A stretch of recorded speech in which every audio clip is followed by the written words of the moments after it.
Sure ba? Boss, Oo. mako. Ayan, sa'yo. Nadulas ako. Mumbling. Kailan? Kanina. Kanina lang? Oo, kayo ng maga. Ano mga magana yan?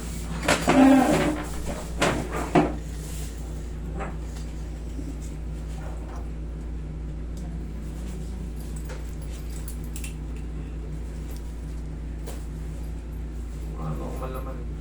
Pagdulas ko, gumanon siya eh. Ano Tapos malaman? lumagutok eh. Ang mangyayari niyan, mamaya, bukas ng maga, mas masakit tayo kung kaninang maga. Bukas ng maga, mas masakit tayo. Okay, normal.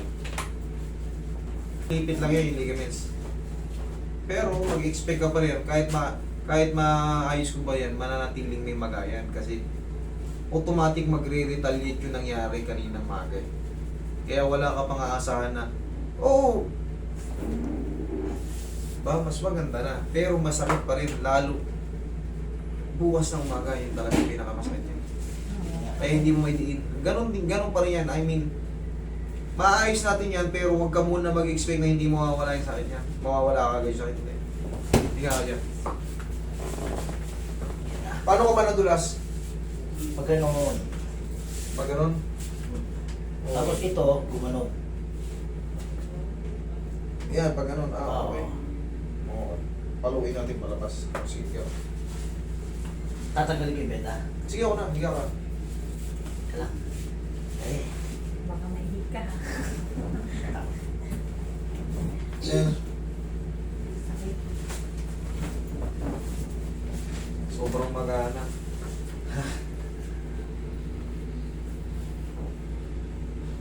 Wala, bukas ng umaga, mas masarap pa to. Oo, maniwala ka sa akin. Kahit, mas maganda nga to, palipasin mo muna ng 1 linggo bago mo i-adjust eh. Mas maganda. Kasi kakayanin mo yung ano. Ngayon, aray-aray ka lang dito. Dapat talaga, dapat kaninang maga pumunta ka na rito. Eh, nag-message ako sa isa, sabi ko, pa-x-ray muna ako eh. Sinong nakausap mo? May nakausap ako dun sa ano eh. Depende kasi, ano ba, natumba ka ba sa motor? Ano ba? Hindi. Sa bahay lang. Nasa bahay lang ako eh. Pihira naman mapapfracture yung mga slide eh. Ayun ang laki. Ay, grabe no. Ayun o. Magang-magano. Malalambot kasi ang buto niya. Ha? May history silang ano, para po ang buto. Yan yung naalala mo nung pag nagkakasalubong tayo, bala ko nang ipadali sa iyang tuhod na yan. Nakita kita nung nakaraan, may bandage ka na. Sa paa. Oo. Nakapilok naman ako nun, doon sa taas. Ang tiyahin niya, basta lang ano yan. Dito, makeup. Pag May lahi natutulog, sila. may lahi kay Mar. Pag vitamins ka ng ano, buong vitamins. Total, bata ka pa. Rupok ng buto mo, bumibigay ka agad. Eh kung may mga lahi kayong ganyan, sa magulang mo, gayon din. Mm. Oo. Genetics ang tawag dyan. Genetics. Pag nasa, ano nyo, nasa dugo nyo, siyempre mag-ingat-ingat ka na.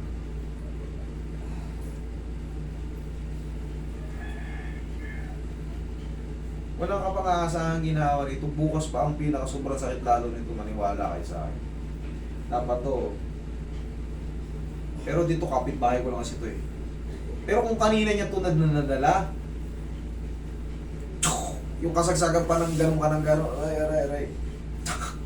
Nandun siya Isang nun sa karay. amin. Nasa Quezon City pa ako nun eh. Ay wala, talagang mababantilaw ka na. Kasi uuwi ka pa eh. Uuwi ka pa eh. Ikalookan tayo. Pabiyahe ka pa, automatic. Mag-aantay ka pa. Isang ganyan lang yan. Tapos. Sarap. Ganun lang yan. Ang mo? Ganun lang kabilis. Kikirot siya na. Okay na? Masarap, masakit. Ganun lang kabilis.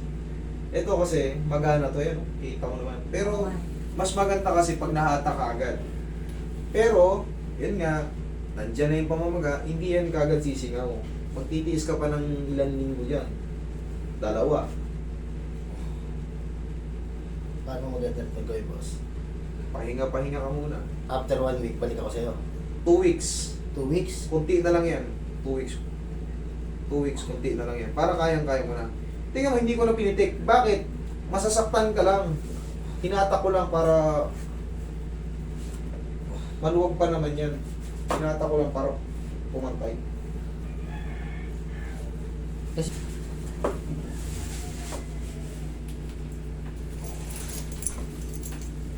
Huwag mo labanan. Okay, sige. Tayo.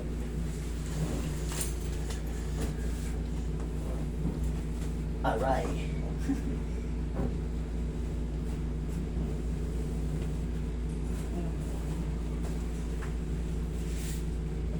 Sarap niya. Kasi kanina nung uwi ko, hindi pa siya maga. Kaya lang, pag tinitingnan ko, tumabingi. Kaya hinata ko lang nga eh. Okay. Ano yun? Tsaka, habang patagal ng patagal yan, patagal ng patagal, pamaga ng pamaga, yan, kita mo nag-build up na yung muscle dito. Ayan o nga mo. Pati yung mga yan. Pero normal lang yan. Ito yung unang nabaga sa akin kanina. Normal lang yan. Normal lang yan.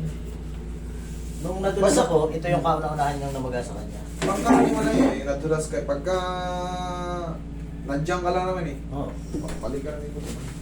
Eh, alam na.